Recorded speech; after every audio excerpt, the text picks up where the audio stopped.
হেদায়েত পাইতে হলে, দিন পাইতে হলে এলেম লাগে।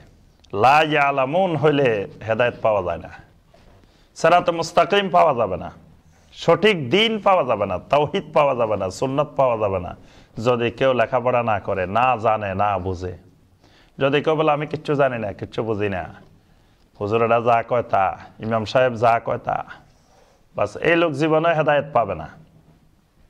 এজন্য হেদায়েত পাইতে হলে এলেম লাগে। ইসলাম এলেমের নাম। এলেমবিহীন ইসলামের একটা কাজও করা যায় না।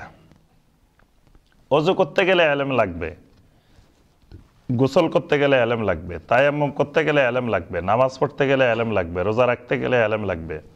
প্রত্যেকটা ইবাদতের সাথে এলেমের সম্পর্ক, ঈমানের সাথেও এলেমের সম্পর্ক। আল্লাহ পাক সূরা মুহাম্মদের 19 নম্বর আয়াতে বলছেন, ফাআলাম আন্নাহু লা ইলাহা ইল্লাল্লাহ। লা ইলাহা ইল্লাল্লাহ, এটার এলেম শিখো, এটা জানো, এটা বুঝো। তাহলে লা ইলাহা ইল্লাল্লাহ বলতে হলেও এলেম লাগে, ঈমান আনতে গেলেও এলেম লাগে, এলেম ছাড়া ঈমান আনা যায় না। লা ইলাহা ইল্লাল্লাহ বলতে হলেও ঈমানের উসুল জানতে হয়, ঈমানের আরকান আহকাম জানতে হয়, ঈমান ভঙ্গের কারণ জানতে হয়, ঈমানের এলেম লাগে। তো এজন্য এলেম না থাকলে মানুষ হেদায়েত পায় না। আজও দেখেন আমাদের এই দেশে যারা শিরক করে, বেদাত করে, তাদের অধিকাংশেরই এলেম নাই। এলেম নাই তো বুঝছেন, কথা বলে না, এলেম নাই বুঝছেন তো। এলেম নাই মানে লেখাপড়া নাই এ কথা না, ডিগ্রি আছে বড় বড়। এলেমা এক জিনিস, ডিগ্রি আর এক জিনিস।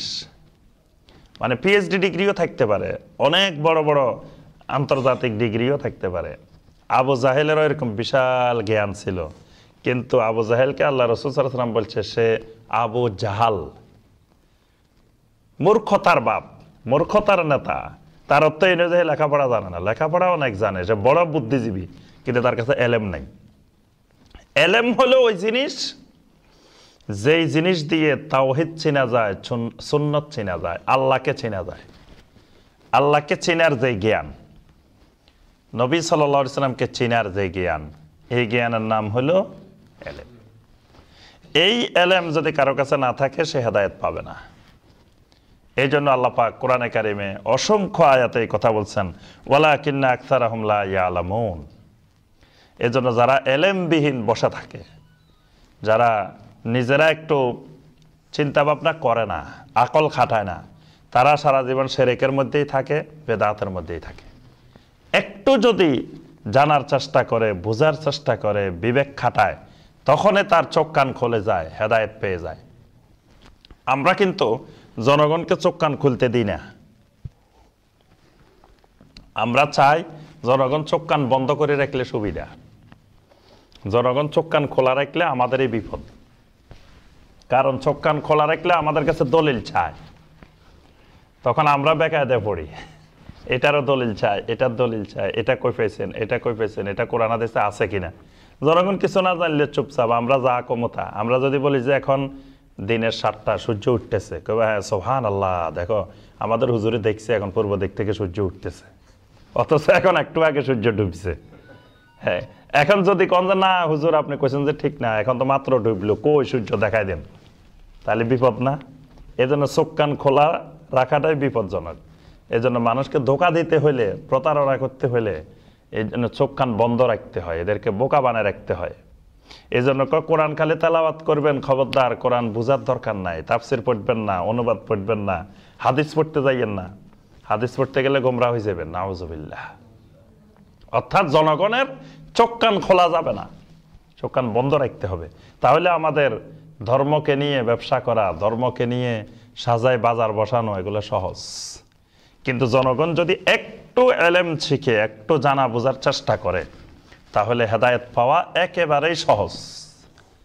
কিন্তু কথা হলো আল্লাহ পাক যদি কারো নসিবে হেদায়েত না রাখেন, তো সেই সহজ কাজটাও পারে না।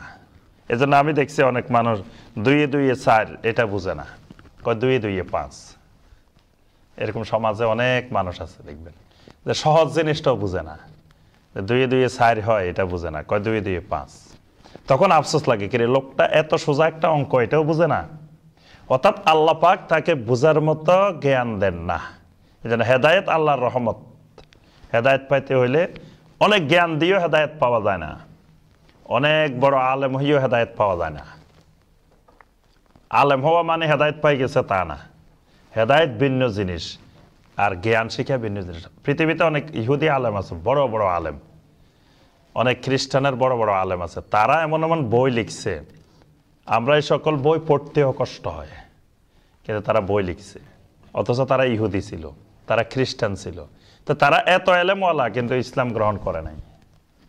তাহলে বোঝা যায় যে এলেমওয়ালা হইলেও হেদায়েত পাওয়া যায় না। এই জন্য দেখবেন অনেক বড় আলেম আবার শিরকও করে, বড় আলেম আবার বেদাতও করে।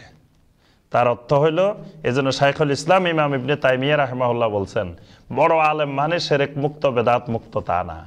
বড় আলেম মানে বড় শিরককারীও হইতে পারে, বড় আলেম মানে বড় বেদাতকারীও হইতে পারে। এই জন্য এলেম এক জিনিস, হেদায়েত ভিন্ন জিনিস। আল্লাহর পক্ষ থেকে রহমত না হইলে কোনো ব্যক্তি হেদায়েত পাইতে পারে না। এখানে আল্লাহ পাক আরেকটা জিনিস বলছেন, আকসারাহুম লা ইয়ালামুন। সবসময় মনে রাখতে হবে, অধিকাংশ মানুষ সবসময় হকের বিপক্ষে থাকে, হকের পক্ষে সবসময় লোক কম থাকে, হকের বিপক্ষে সবসময় বেশি থাকে। এটা যুগে যুগে। কারণ হকের পক্ষে আসলে দেখা যায় তার দুনিয়াবি অনেক স্বার্থের ক্ষতি হয়। হকের পক্ষে আসলে যিনি ব্যবসায়ী আছেন ওনার ব্যবসার লস হয়, কাস্টমার কমে যায়। তারপরে হকের বিপক্ষে থাকলে, বাতিলের পক্ষে থাকলে কাস্টমার বেশি থাকে। এই জন্য দেখবেন একজন ব্যবসায়ী কখনো চাইবে না তিনি তার ব্যবসার ক্ষতি করে হকের পক্ষে কথা বলুক, হকের পক্ষে আসুক, এটা চাইবে না। একজন রাজনীতিবিদ তিনি চাইবেন না হকের পক্ষে আসতে, কারণ তার জনসমর্থন বাতিলের পক্ষে বেশি। হকের পক্ষে আসলে ওনার জনসমর্থন কমে যাইব, এই জন্য উনি এটা কখনো চাইবে না যে আমি হকের পক্ষে কথা বলি। তারপরে একজন মসজিদের ইমাম সাহেব, উনি চাইবেন না কখনো হকের পক্ষে কথা বলেন, কারণ ওনাকে যারা হাদিয়া দেন বেশি বেশি তারা সব সুদখোর, ঘুষখোর, হারাম উপার্জনকারী। তিনি যদি এগুলার ব্যাপারে সোচ্চার হন, হকের কথা বলেন, তো ওনার এগুলো সব বন্ধ হয়ে যাব। তো উনি এত লস করে হক কথা বলবে কেন? এই জন্য সর্বস্তরে সর্বক্ষেত্রে দেখবেন মানে অধিকাংশ মানুষ হকের বিপক্ষে থাকে। হকের পক্ষে আসা, হকের পক্ষে কথা বলা এটা অনেক কঠিন। এই জন্য আল্লাহ পাক বলছেন, ওয়ালাকিন্না আকসারাহুম লা ইয়ালামুন। অধিকাংশ মানুষেরা জানে না, বুঝে না, অধিকাংশ মানুষেরা দ্বীনের পক্ষে থাকে না। এটাই স্বাভাবিক বিষয়। কিন্তু আমাদের সমাজে দেখা যায় যে মানুষ বেশি যেদিকে আমরাও সেই দিকে বলি যে এত মানুষ কি বুঝে না, এত মানুষ এই দিকে আছে, লাখ লাখ মানুষ যাইতেছে, লাখ লাখ মানুষ করতেছে, তারা কি না বুঝি করতেছে? এটা আরেক গুমরাহির লক্ষণ। যে লোক অধিকাংশের দিকে তাকাবে সে কোনোদিন হেদায়েত পাবে না। আল্লাহ পাক নবী সাল্লাল্লাহু আলাইহি ওয়াসাল্লামকে কড়া ভাষায় নিষেধ করছেন। আল্লাহ পাক বলছেন যে লা তুতি আকসারা মান ফিল আরদে, জমিনবাসীদের অধিকাংশ যেই দিকে, খবরদার আপনি তাদের মত, তাদের কথা অনুসরণ করবেন না। যদি অনুসরণ করেন ইউদিল্লুকা আন সাবিলিল্লাহ, তারা আপনাকে আল্লাহর রাস্তা থেকে গোমরা করে দিবে।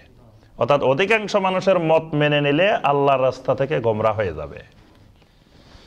তা আল্লাহ পাক এখানে বলছেন 29 নম্বর আয়াতে, ওয়ালাকিন্না আকসারাহুম লা ইয়ালামুন, তাদের অধিকাংশই জানে না। ইন্না ইয়াউমাল ফাসলি মিকাতুহুম আজমাইন, যেদিন ইয়াউমুল ফসল এসে যাবে, পার্থক্যকারী দিন এসে যাবে, কিয়ামতের দিন এসে যাবে, মিকাতুহুম আজমাইন, সেদিন সমস্ত মানুষকে সেই মিকাতের মধ্যে হাজির করা হবে। মিকাতের মধ্যে, মিকাত মানে হজের মিকাত আছে, ওমরার মিকাত আছে। মিকাত মানে একটা সীমানা। আল্লাহ পাক সেই সীমানা পর্যন্ত সমস্ত মানুষকে পৌঁছাবেন।